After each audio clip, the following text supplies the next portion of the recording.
नमस्कार, बहुत स्वागत है आप सभी का। आप मुझे न्यूज़ 18 के डिजिटल प्लेटफॉर्म पर देख रहे हैं। मैं हूं आपके साथ जया मिश्रा। ईरान की सुप्रीम लीडर के खास ने न्यूक्लियर हथियारों पर बड़ा राज खोला है और ईरान के सुप्रीम लीडर के भारत में प्रतिनिधि डॉक्टर अब्दुल मजीद हकीम इलाही ने ये बड़ा राज खोल दिया है और उन्होंने कहा कि ईरान कभी भी परमाणु हथियार नहीं चाहता था। उन्होंने इसके पीछे इस्लाम वाला तर्क दिया और कहा कि परमाणु हथियार हराम है और इसे बनाने की इच्छा ईरान को कभी नहीं रही।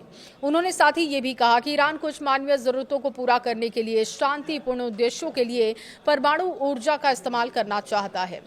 एक इंटरव्यू में उन्होंने अंतर्राष्ट्रीय संगठनों पर दोहरे मापदंड का आरोप भी लगाया। उन्होंने कहा कि जहां ईरान पर प्रतिबंध है और उसके परमाणु प्रतिष्ठानों की बहुत अधिक निगरानी होती है, वहीं कुछ अन्य देशों में ऐसी किसी जांच का सामना नहीं करना पड़ता। उन्होंने कहा कि ईरान कभी भी परमाणु हथियार नहीं चाहता था क्योंकि ये हराम है। साथ ही ईरान कुछ सामाजिक मानवीय कामों के लिए शांतिपूर्ण शक्ति यानी कि परमाणु चाहता है, लेकिन दुर्भाग्य से हमारे लिए दोहरा मापदंड है। कुछ अंतर्राष्ट्रीय संगठनों ने ईरान के खिलाफ बहुत सारे प्रतिबंध लगा दिए और वो ईरान की परमाणु शक्ति पर बहुत ज्यादा निगरानी रखते हैं, लेकिन कुछ अन्य देशों के पास ये है और वो इसका इस्तेमाल करते हैं और उनके बारे में कोई कुछ नहीं कहता, कोई जानकारी नहीं लेता। आपको बता दें कि पिछले साल जून में इजरायल और अमेरिका ने ईरानी परमाणु ठिकाने को टारगेट किया था और इसमें ईरान का बहुत नुकसान भी हुआ। पिछले महीने संयुक्त राष्ट्र सुरक्षा परिषद की बैठक हुई और ये बैठक परमाणु अप्रसार पर थी। सदस्य देशों में मतभेद रहा।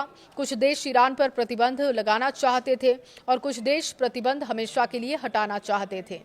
सुरक्षा परिषद के सदस्यों के बीच बटे रुख की जड़ में 2015 के ईरान परमाणु समझौते JCPOA को लेकर विवाद है। देखिए, joint comprehensive plan of action JCPO इसे कहा जाता है।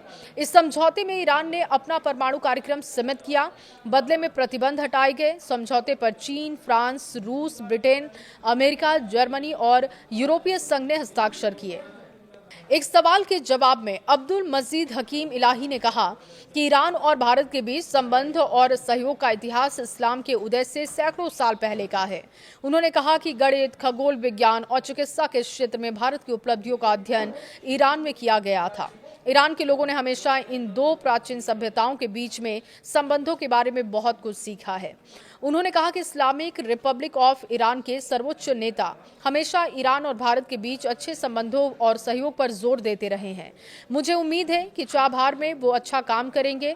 ईरान और भारत के बीच में संबंधों और सहयोग का इतिहास 3000 साल पहले का है, इस्लाम के उदय से पहले का है। उस समय भी हम भारत की दार्शनिक किताबों का इस्तेमाल करते थे। खबर पर राय आपकी क्या है? कमेंट बॉक्स में जरूर बताएं।